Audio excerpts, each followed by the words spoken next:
Pakistan stock exchange में कारोबारी हफ्ते के तीसरे रोज तेजी देखने में आई। 100 इंडेक्स 464 पॉइंट्स के इजाफे से एक हद को उबूर कर गया, जिसके बाद मार्केट 1,80,311 पॉइंट्स पर बंद हुई। मजमूई तौर पर 563 कंपनीज के शेयर्स में कारोबार रहा। 249 कंपनीज के शेयर्स में इजाफा, जबकि 211 के शेयर्स में कमी वाक़ई हुई।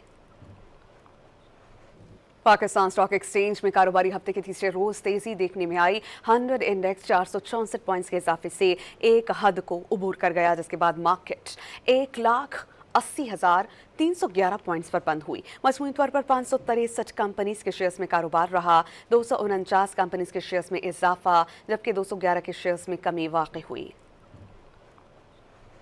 पाकिस्तान स्टॉक एक्सचेंज में कारोबारी हफ्ते के तीसरे रोज तेजी देखने में आई। 100 इंडेक्स 464 पॉइंट्स के इजाफे से एक हद को उबूर कर गया, जिसके बाद मार्केट 1,80,311 पॉइंट्स पर बंद हुई। मजमूई तौर पर 563 कंपनीज के शेयर्स में कारोबार रहा। 249 कंपनीज के शेयर्स में इजाफा, जबकि 211 के शेयर्स में कमी वाक़ई हुई।